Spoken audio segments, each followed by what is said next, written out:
Breast stimulation can activate the same area of the brain as regular sex in some women, according to research. This explains why a small percentage of women are able to experience pleasure from this alone.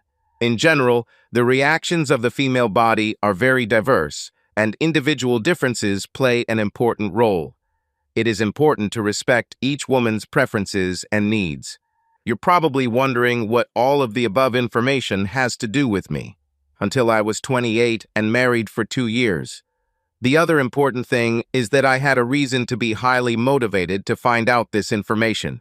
I need to bore you a little with my past for some of my story to make sense. I grew up in a rough area. I had a lot of fights and few of them I lost. Many fights took place over the defense of my younger brother, whom I loved very much because he is gay, and this was not very well received in society.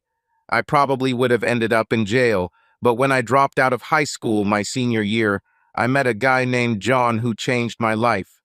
Well, maybe met is not the right word. I tried to rob him because he was clearly over 60, and he couldn't have weighed more than 65 kilograms, while I weighed 90 kilograms. We had a fight with him. Afterwards, he asked, "What is your name?" I wasn't going to answer, but when he raised his foot as if to kick me again, I blurted out, "Tom Skindler." "Did you drop out of school?" "Yes." "Tom, I'm going to give you a choice.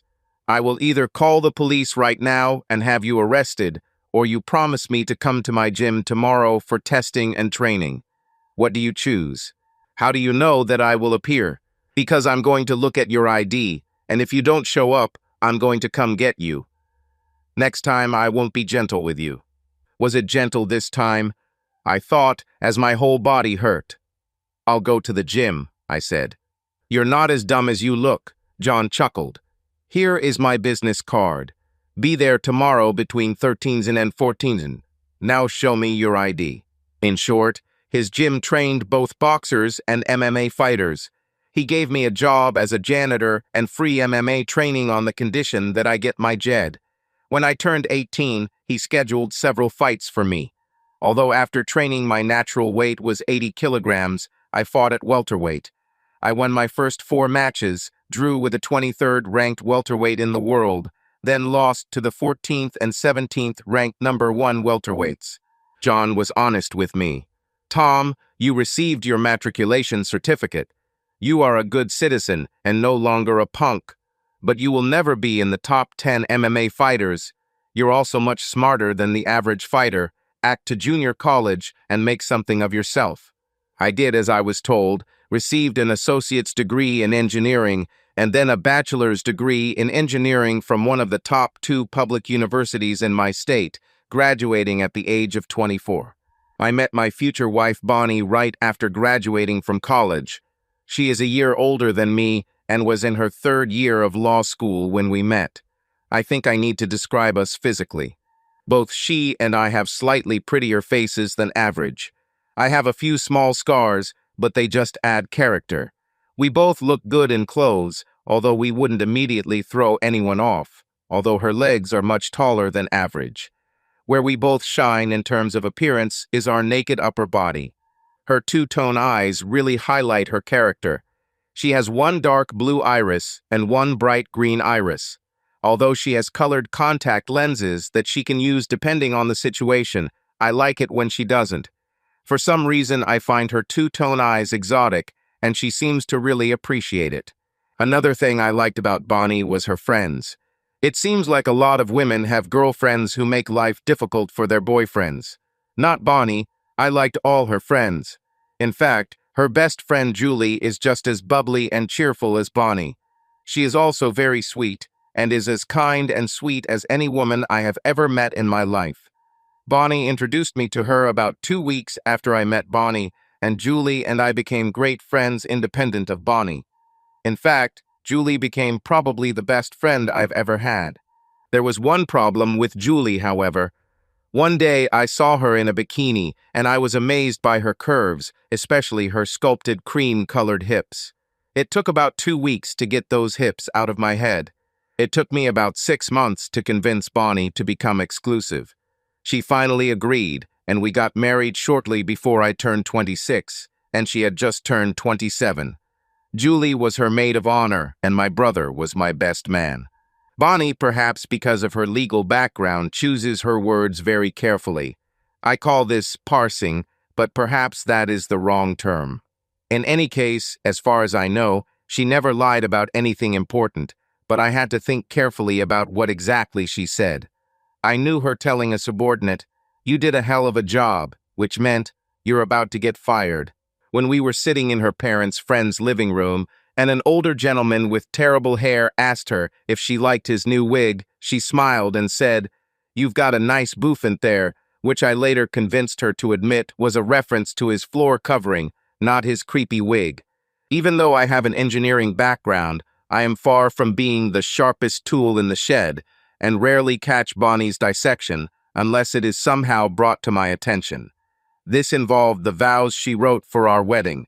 They included what became the relevant part: "I'll only sleep with you as long as we're married." We got married by the decision of the magistrate. I am not sure that the average priest, minister, or rabbi would agree to affirm this oath. I had just turned 28 and was thoroughly enjoying my family life when some fly in the ointment appeared. None of the events or situations on their own were enough to make me suspicious of Bonnie, but when put together, I couldn't help but wonder. Bonnie insisted, and in fact, she was obsessed with it, visiting the fitness club early in the morning 4 days a week. It didn't matter what time we went to bed. She had to be there by 7 a.m.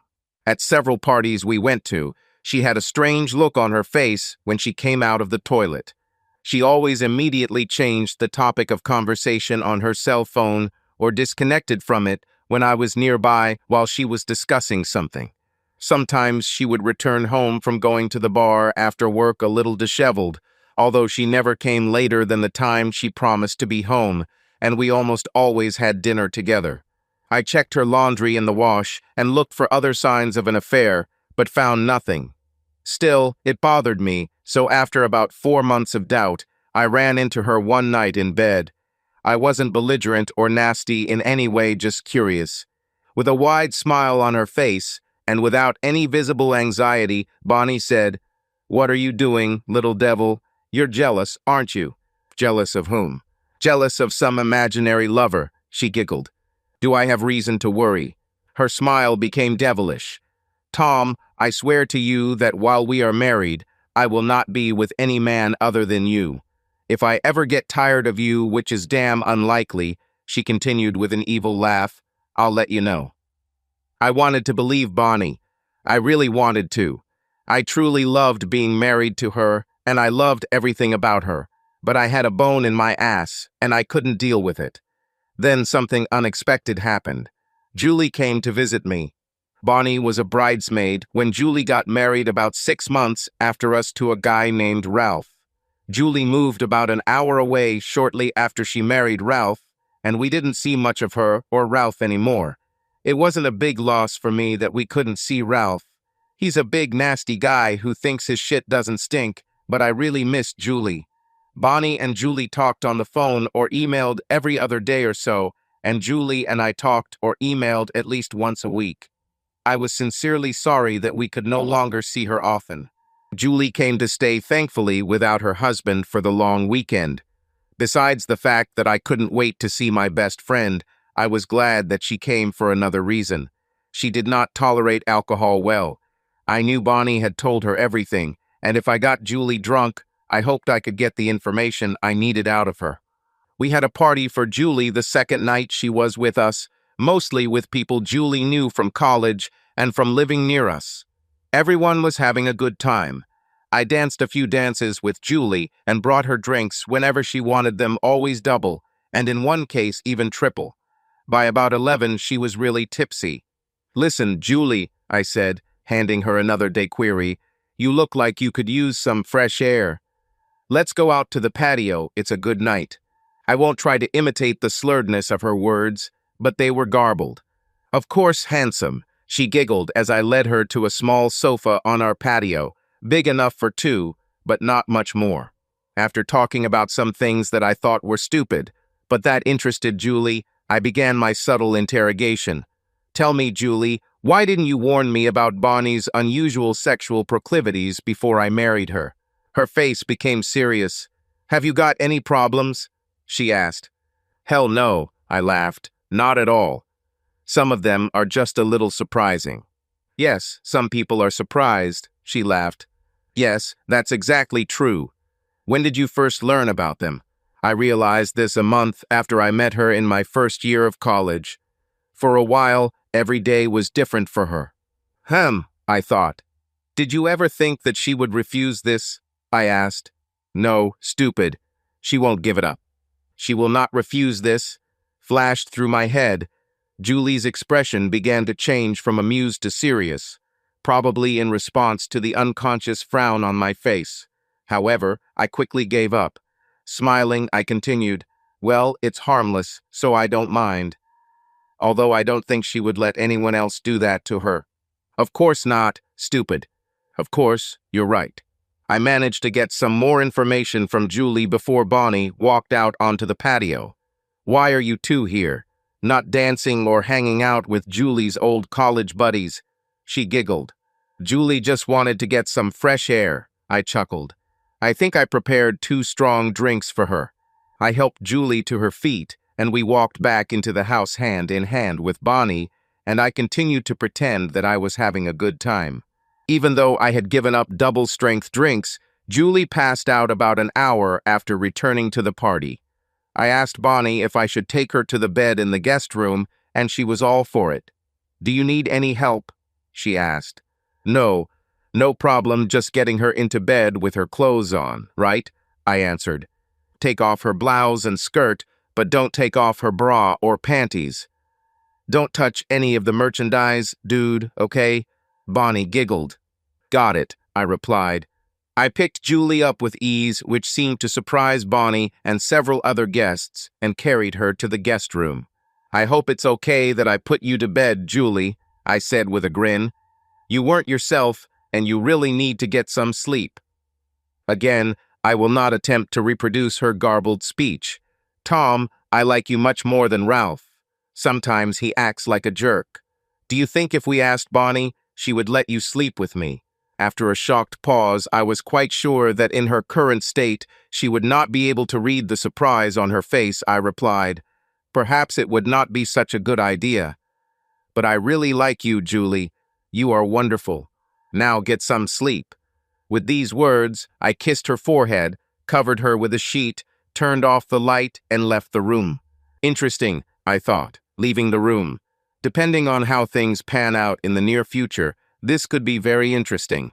I thought back to all of my past relationships with Julie, and for the first time I foolishly realized that what I had interpreted as harmless flirting on her part was probably something more at some point.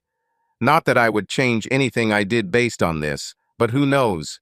The next day, Julie seemed distressed in my presence and seemed to avoid eye contact. She must have remembered what she told me. I tried to be as cheerful and sociable in her presence as I could. However, I had conflicts with Bonnie, and I was on my heels. I wondered if she still had a group of guys. The night Julie visited us for the last time, Bonnie had to run errands after dinner. As soon as she left, Julie walked shyly towards me, wringing her hands. I'm really sorry, Tom. I hope I didn't embarrass you too much with what I told you last night in the guest room. I would never do anything to come between you and Bonnie. Hey, don't think about it, Julie, I whispered, squeezing her hands. You're a great friend. Water rushes over the dam. She looked somewhat relieved, but continued. I also hope I didn't tell you anything you didn't already know about Bonnie on the patio. I'm not sure exactly what I said, but I'm worried. I interrupted her and squeezed her hands again. Don't overthink it. Nothing you said was news to me, I lied. However, I have one concern. It's your comment about Ralph acting like a jerk sometimes. Sit down and tell me about it. We sat next to each other on the living room couch, and I continued to hold her hands. Maybe I calmed her down by holding her hands. Maybe she was desperate. Whatever it was, she opened up to me. By the time Bonnie returned 15 minutes later, I had learned some disturbing things and was convinced that I really didn't like Ralph. As soon as Bonnie walked into the garage, I looked Julie straight in the eye and said, "If I can ever help with Ralph, let me know. I'm serious.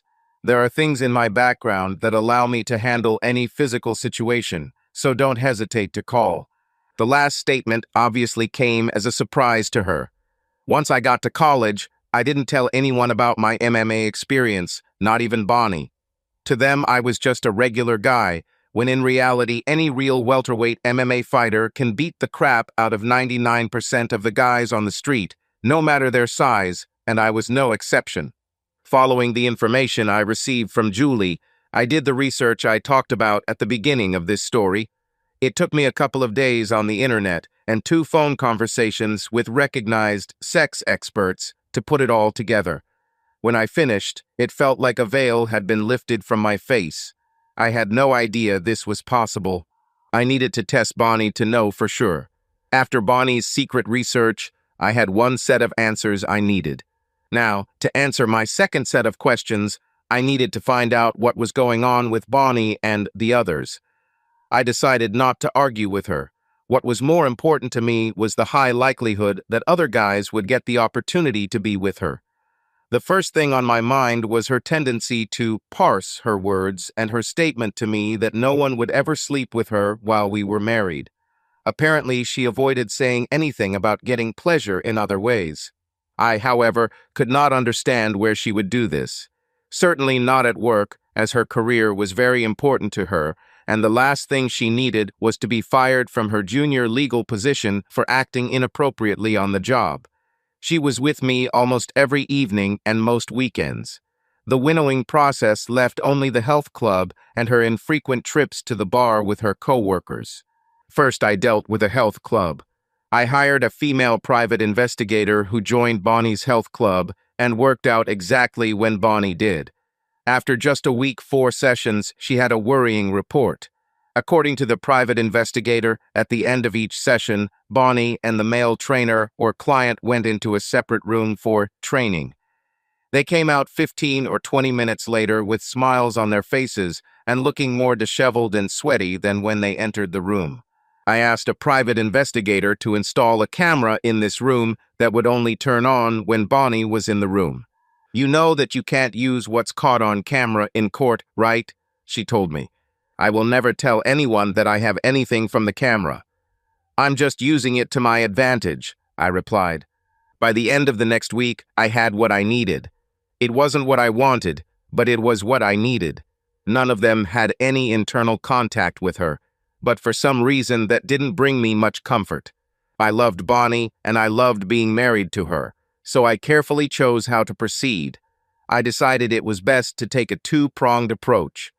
First, deal with the guys to scare them and others away, and then confront Bonnie and force her to change her behavior. I acted quickly. Sunday morning, less than 24 hours after I received the video footage from the private investigator, I went to Jake's apartment. There was a fight. When I returned home, Bonnie was in shock. "What happened to you, honey?" she asked, stroking the bruise on my cheek. "Oh, I met Jake, that guy you mess around with on Mondays." Her face turned ashen gray for a few seconds and her jaw dropped. After about 10 seconds, she pulled herself together and answered, "What are you talking about? You know, dear. Or do you have so many lovers that you can't remember them?" This time, when the color drained from her face, she did not come to her senses, but collapsed into a chair. "We're going to talk a little, Bonnie. I guess technically it wasn't true. I'm going to ask you a few questions, and then I'll tell you what's going to happen. You either go along with it or get out. Is it clear?" She looked startled and wide-eyed, but nodded her head. "Yes." "First of all, why don't you tell me about your quirks and preferences? Secondly, why lie to me? Third, why are you looking for it from other guys and not getting it from me?" I asked with noticeable irritation in my voice. She was silent for a long time before answering. Long enough for me to say, "Well," twice before she finally answered. I didn't want you to think I was strange. I just wanted to make you happy. I let other guys do it because it made me feel really good, and I didn't think it would hurt you since you're the only one who slept with me," she said between sobs. I asked around a little more, but got nothing more from her. Either she really was telling the truth and was emotionally devastated, or I was never going to get that out of her, so I gave it up. Let me tell you what's about to happen. First, you are leaving your current gym immediately. When she lowered her eyes to the ground again, I continued. Secondly, you'll figure out a way to make me feel comfortable enough to trust you again, and if you do that, I won't beat the crap out of Bill and Kurt. If you don't figure out a way, we'll break up and I'll give them a good whack. If you want to get a divorce, we can do it right now, and you can let every guy you meet do what you want. I don't want to leave, she cried. Then she tried to approach me. I pushed her away with my outstretched hand. Then you have a week to figure out how to trust me with you. She nodded her head dejectedly. Yes. What do you want me to make you for dinner? And then you want to watch a movie. Yes, please, she answered timidly. I should have everything ready in an hour, I said. Sheza Harkala upstairs, and I heard water running in the bathroom. That evening we talked about everything except our problem and, huddled together, watched a movie that I let her choose. I know she called her friends to warn them about me. When I went to the health club she went to regularly on Wednesday and asked about Flint, I was told he no longer worked there. I asked about Jake and was told he had an accident and wouldn't be back until the following Monday. On Sunday, Bonnie surprised me with what she came up with to solve my trust issues. She suggested something and I agreed. For the next 6 months, everything went well. I really don't know why she didn't tell me about her preferences in bodily pleasures earlier. I didn't mind and I was happy because it also gave me great pleasure. I had to go on a rare business trip for 1 night, actually 3 nights. I was wondering if I should trust her. She said that all the time except for work, she would be waiting for me at home. Early Tuesday afternoon, while still traveling, I received a frantic call from Julie on my cell phone. The last few times I talked to her on the phone, it seemed like something was bothering her, but she denied it when I asked about it and tried to seem cheerful. Tom, she said with despair in her voice, you said you would help me if I needed it. I asked, I'm afraid of Ralph. In fact, he has become angry lately and I don't know what to expect. Do you think I could stay with you and Bonnie for a few days? Certainly. Did you call Bonnie? I can't reach her either in the office or on my cell phone. She's at some meeting outside the office. Besides, Ralph has my car, and his car is in the workshop. Could you come pick me up? She answered even more excitedly. I'm on a business trip, but it's in the same direction from my house as yours, and only an hour's drive from you. Let me check and call you back right away, I answered sincerely. I consulted with my supervisor, who was with me on the trip. Everything went very well, and if I completed one more task, it would only take about 45 minutes he could do without me, even if he didn't like it. I explained that this was truly an emergency, and he agreed. I called Julie back and told her the news. Please hurry, was her sincere response.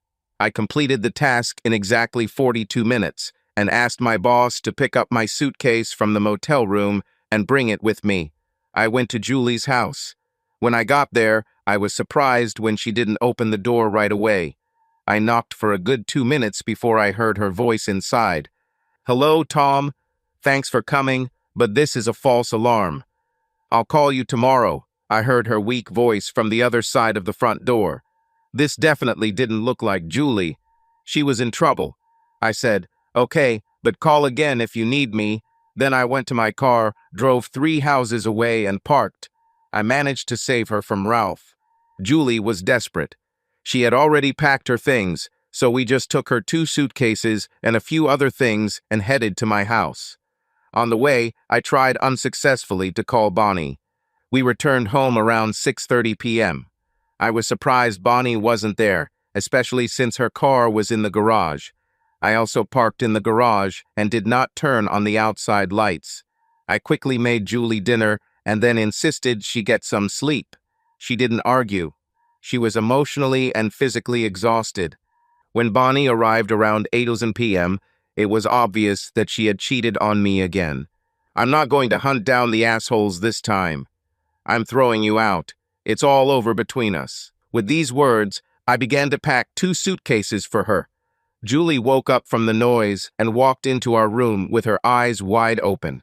After Bonnie cried into Julie's shoulder and then asked Julie about her condition, I heard them talking in hushed voices. I couldn't hear what they were saying, but I could sense the worry in their voices. Just as I finished packing the second suitcase, I heard Bonnie screaming and calling Julie names. I could not believe it. I pushed Julie into the guest room and told her to lock the door. Then I took both of Bonnie's suitcases in one hand and pulled her along with me with the other while she screamed, "Sorry, Tom. We'll get through this. I love you," and other nonsense. I didn't say a word as I put her bags in the trunk of her car, sat her in the driver's seat, and handed her the keys. Only then did I speak. "My lawyer will call you at the office. You can come back here in 3 days. By then I'll be out of here and find another place. Don't come back early because the locks will be changed." Bonnie sobbed as she backed down the driveway. I closed the garage door and then stormed back into the house, cursing. I sat down at the kitchen table and started crying myself because I knew my marriage was over. Suddenly, Julie appeared. "Is it over with you and Bonnie?" she asked with an expression that was difficult to read. "Yes, absolutely, definitely," I answered. She smiled. "Why did Bonnie yell at you?" I asked. "Because I told her that she was a fool, and that if you finished with her, then I would come after you with everything I have." "I'm not stupid. If you're free, I'll kick Ralph to the curb in a heartbeat." A truly devilish grin appeared on her face. "Are you free?" she asked. Everything happened quickly. Julie offered to talk to the district attorney to reduce the charges against Ralph if he fully cooperated in her divorce proceedings against him. A couple of times he tried to make peace, but she just laughed at him. "Sorry. Why would I come back to you when I now have a man whom I have adored with unrequited love for the last 5 years?" she told him in my presence. Interesting, I thought. Bonnie also tried to make peace, but I told her straight up that I was sorry that things turned out the way they did, but I couldn't put up with her cheating anymore. I just didn't trust her. "You just want to replace me with Julie," she snapped at one point. Both Julie and I found other jobs. We sold both houses and split the proceeds with our ex-spouses. We moved to a city 3 hours away by car from where Bonnie and I used to live. On our first wedding anniversary, Julie and I found out she was pregnant. "What would you do if I tried to steal you from Bonnie before you married her?" she asked, stroking my cheek. "I would probably leave her gently and marry you," I replied with a grin. "Good answer," she grinned. "I'm sorry I didn't try," she said after a pause, now with a tear in one eye. "Now we are together. That's all that matters," I replied. Then I kissed her. Subscribe to our channel so that your second chaff doesn't cheat on you, and go ahead and listen to the next story, because this story is nothing compared to the next one. If you're under 18, don't even think about listening to the next one.